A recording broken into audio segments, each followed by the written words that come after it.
উনি তারপরে দিচ্ছে, আমি নিচে পড়ছি, দুইবার পড়ছি, উঠার পরে একবার মানে এদিক দিয়ে আমি তাকাইছি, তখন আমার বাম চোখে তারপর দিচ্ছে, আমার বাম চোখ পুরাটাই ফুলে গেছিল। তখন আবার যে এভাবে যখন অনেকক্ষণ থাকবে তখন আমি সেন্সলেন্স হয়ে যাই, সেন্সলেন্স হয়ে যাওয়ার পরে ওই ওরা মাথায় পানি দেয়, অনেক কিছুই করে, যে নাপা ট্যাবলেট এগুলো করে, তারপরে পরি আসে। তখন আমি পরীকে বলি যে আমাকে বের হতে দেওয়ার জন্য। আমি পায়ে ধরি ওনার, যে আপু আপনার পায়ে পড়ে আমাকে বের হতে দেন, নয়তো হসপিটালে নিয়ে যান। তখন আমাকে হসপিটালেও নিয়ে যাবে না, বেরোতেও দিবে না, আমাকে ওইখানেই রেখে মারবে।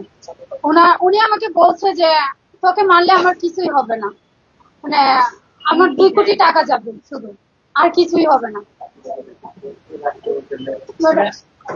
এরকম ভাবে মারতেছে, আর মানে বলছে, বলার পরে এইভাবে বলছে যে তুই কার কাছে যাবে, কি করবে, তুই কিছুই করতে পারবে না আমার। এখন এভাবে বলার পরে তো আর আমি কোনো কিছু এক হতে পারি না। তারপরে অনেক চেষ্টা করবো এজেন্সি, তারপরে হচ্ছে ম্যানেজার, ওদের সবাইকে বলার পরে আমি কোনোভাবেই ওইখান থেকে বের হতে পারতেছি না, আমাকে হসপিটালেও নিয়ে যাবে না, বের হতেও দিবে না। তারপর লাস্টে আমি নিরুপায় হয়ে 999 ফোন দিই। এর আগে অনেক কিছু হয়েছে, কিন্তু আমি সবকিছু আর বলতে পারতেছি না আর কি, যে বিষয়টা লং হয়ে যাবে, এটার জন্য আর আচ্ছা, আপনি মামলা মামলা করেছেন, আপনি তোমার কয়েকদিন পরে মামলার কি অবস্থা, এখন কি চান?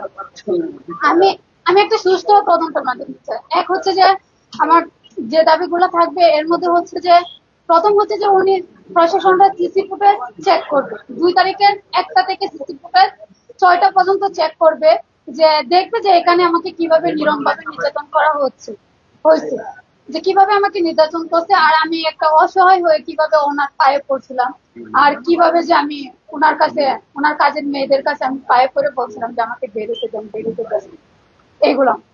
আর দ্বিতীয় দাবি হচ্ছে যে এভাবে যাতে আমার মতো কোনো আর কোনো গৃহকর্মী যাতে নিরমভাবে নির্যাতিত না হয়। আচ্ছা, ক্রিকেট রহমান হচ্ছে আকাশ টিভির, আমি আপনাকে কয়েকটা প্রশ্ন করতে চাই। সেটা হচ্ছে যে তার বিশাল একটা ভেরিফাইড পেজ আছে, যেখানে সে আপনার বিরুদ্ধে মিথ্যাচার করছে এবং বলছে যে আপনাকে মারেনি, আপনি বিভিন্ন জায়গায় এরকম বারবার হয়েছে, এটা আসলে কতটা? আমাকে যে মারে নাই, আমি 2 তারিখ থেকেই তো আমি সিসি ফুটেজ বলতেছি। সে যদি আমাকে নাই মারেন, তাহলে 2 তারিখের সিসি ফুটেজটা উনি কেন দিচ্ছে না, আর প্রশাসনরাও কেন নিতে পারতেছে না? না, উনি যেটা দেখাচ্ছেন যে আসলে তার প্রশাসন তার পক্ষে না, এই জন্য তিনি আপনার নামে হচ্ছে যে সাইবার ক্রাইমের হচ্ছে মামলা দিয়েছে। প্রশাসন, আমি তো চাচ্ছি যে 2 তারিখে সিসি ফুটেজ দেখাক, 1টা থেকে শুরু করুক, 6টা পর্যন্ত দেখাক, যে আমাকে নির্যাতন করার পরে আমি কি অবস্থায় ছিলাম, আমাকে কেমনে নির্যাতন করছে, এখান থেকেই তো সব বের হচ্ছে। প্রশাসন সিসি ফুটেজ দেখে সুষ্ঠু তদন্তের মাধ্যমে আমাকে একটা সঠিক বিচার দাও, আইনের প্রতি শ্রদ্ধা, যে আমাকে একটা সুষ্ঠু অসহায় ব্যক্তিত্ব, মানে আইনের প্রতি যে গভীর শ্রদ্ধা, যে আমি একটা তিনি তো আসলে বলেছেন যে আপনাকে 2 কোটি টাকা দিয়ে আসলে প্রশাসন দিয়ে আপনাকে মানে থামাবে, এটা আসলে এটা আসলে কিভাবে? হ্যাঁ, উনি আমাকে মারছে আর বলছে যে তোকে মারলে কি হবে, তোকে মেরে শেষ করে দেবো, 2 কোটি টাকা হইলেই শেষ, মানে। আর ওইটাই হচ্ছে যে প্রশাসন, ওনার প্রশাসন কিছুই করতে পারবে না। তারপরে হচ্ছে যে ওনার অনেক বড় বড় লোক আছে, এগুলা টাকার লোভ দেখানো হয়েছে বা মিনিটের জন্য না, আমাকে কোনো ফোন দেয় না। মামলা করলো, সে মামলার পক্ষে কি বলবেন আপনি? মামলায় কি বলবো, মানে আপনার নামে সাইবার নিরাপত্তা আইনে মামলা করেছে, আপনি তার মানহানি করেছেন এবং হচ্ছে যে না, ওই যে সাদিকে নিয়ে অনেক মন্তব্য করছেন, যেগুলো তার হচ্ছে মান সম্মান, এটা আসলে কতটা সত্য এবং যৌক্তিক? আচ্ছা, এটা যদি হয়ে থাকে তাহলে রমজান মাসে পুরো মাসের সিসি ফুটেজ টান দাও। আর ওনার যে ঘরের যে দরজায় যে সিসি ক্যামেরাটা, ওইটা টান দিলেই তো হচ্ছে, যে আমি মিথ্যা বলছি কিনা। যদি আমি মিথ্যা বলে থাকি, তাহলে প্রশাসন আমাকে একটা সুষ্ঠু বিচারের আওতায় নিবে, যাতে আমি একটা বিচার করে দেয়। উনি বলছেন যে ওনার বাসায় সিসি ক্যামেরা নাই, আপনি বলছেন যে আপনি কাজ করলে সিসিটিভির মাধ্যমে আগের দিন পরের দিন কাপড় ধোয়া পর্যন্ত দেখা যাবে, এটা আসলে খারাপ বিষয়। শুনেন, উনি যদি এখন বলে থাকে যে সিসি ক্যামেরা নাই, ওইটা যদি উনি বলে থাকে, যে পুলিশ এসআই আরিফুল ইসলাম যখন আমাকে উদ্ধার করতে গেছে, তখন আমি ওনাকে বলছিলাম যে সিসি ফুটেজ আছে, উনি বলছে যে ঠিক আছে। পরে আমাকে ওখানে বসায় রাখা হয়েছে, বলছে যে এর 2 দিন পরে যেদিন আমি জিডি করব, ওই দিন আমাকে বলছে যে তুমি থাকো, আমি ওনার বাসায় যাচ্ছি। আমি বলছি যে ভাই আপনারা সিসি ফুটেজ দেখবেন। ওনার কাছে বলছে যে হার্ড ডিস্ক নষ্ট হয়ে গেছে সিসি ফুটেজে। তাহলে ওই দিন হার্ড ডিস্ক একদিন হার্ড ডিস্ক নষ্ট হয়ে গেছে আর দরজার ওইটা দেখা যায়, এখন পুরো সিসি ফুটেজ উধাও হয়ে যাবে। এটা তো প্রশাসন বের করবে, এটা তো আমার বের করার দায়িত্ব না। আপনি আপনি বলছেন আপনাকে মারছে, আপনি হাসপাতালে গেছেন, আপনাকে চিকিৎসা দেওয়া হয়েছে, পুলিশ কেসের একটা কাগজ দেখেছি আমরা, তাহলে এই মামলা থানায় না নিয়ে আপনাকে কোর্টে পাঠানো কেন? ওইটা হচ্ছে যে ও তো বললোই যে পুলিশ আমাকে কিছু করতে পারবে না, তোকে মারলে 2 কোটি টাকা। কারণ যেহেতু দেখছি আমি কোনো পাচ্ছি না, আমি অসহায়, আমি ব্যক্তি, আমার জন্য কোনো আইন আছে কিনা আমি দেখছি।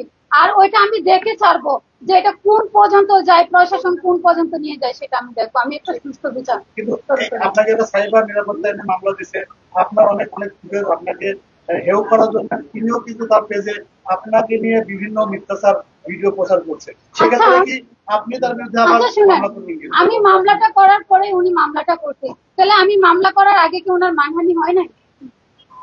হয় নাই? তখন কি ছিল?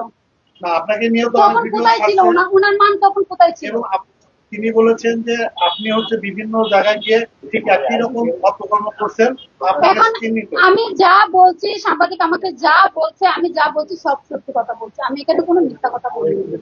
তিনি দাবি করছেন আপনি যখন সাংবাদিকদের সাথে কথা বলেছেন, কথা বলার সময় আপনার যে বিষয়বস্তু, আপনার উপরে যে নির্যাতন, এই বিষয়বস্তুর বাইরে কথা বলছেন, তার পার্সোনাল ইস্যু বা অন্যান্য কিছু নিয়ে কথা বলছেন, এটা আচ্ছা, ওর পার্সোনাল ইস্যু নিয়ে আমি কথা বলছি, ও তো আমাকে মানহানি করতেছে, ও আর ওর ম্যানেজার আমাকে মানহানি করতেছে। মানে আমি নষ্ট মেয়ে, আমি যে যে জায়গায় কাজ করছি ওই জায়গায় ওরা যাক, প্রশাসন নিয়ে যাক, যে কোন নিয়ে যাক, যে বলুক যে আমি নষ্ট মেয়ে নাকি আচ্ছা। আমি খারাপ মেয়ে নাকি, ওটা যাচাই করে। সেই ক্ষেত্রে আপনিও হচ্ছে যে এখন বাংলাদেশের নাগরিক, আপনারও একটা সম্মান আছে, সেই জায়গা থেকে পরিমণি এবং ম্যানেজারের নামে আপনি সাইবার নিরাপত্তা মামলায় আইনে মামলা করবেন কিনা এটা জানতে চাচ্ছি।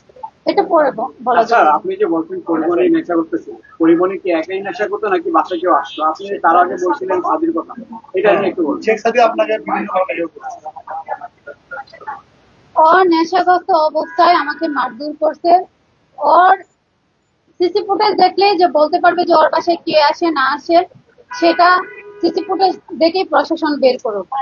এবং আর আপনি তো এই বাসায় ছিলেন, আপনি তো এই বাসায় ছিলেন, আপনি কি দেখেছেন যে কেউ আসতো বা কাউকে নিয়ে নেশা করেছে এরকম কিছু? হ্যাঁ, এরকম তো হচ্ছে। নাম বলবেন নাকি? নাম বলবেন।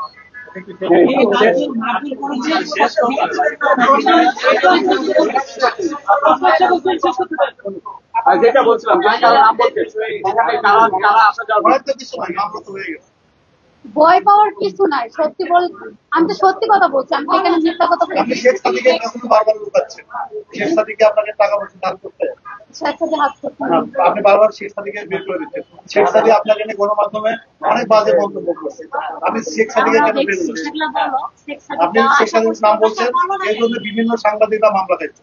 সাংবাদিকরা মামলা খাইছে, আমি তো বলতেই আছি যে শেখ সাদিয়া আসছে গেছে, আমি দেখছি, বলছি সত্যি কথা বলছি। এখন উনি বলতেছে যে মিথ্যা কথা, তাহলে এখন সিসি ফুটেজ দেখুক না, সিসি ফুটেজ দেখে প্রশাসন বের করে শেখ সাদির কোনো সম্পর্ক আছে কিনা আপনি জানেন কিনা? হুম? পরিমণির সাথে শেখ সাদির কোনো সম্পর্ক আছে, এই বিষয়ে জানেন কিনা আপনারা?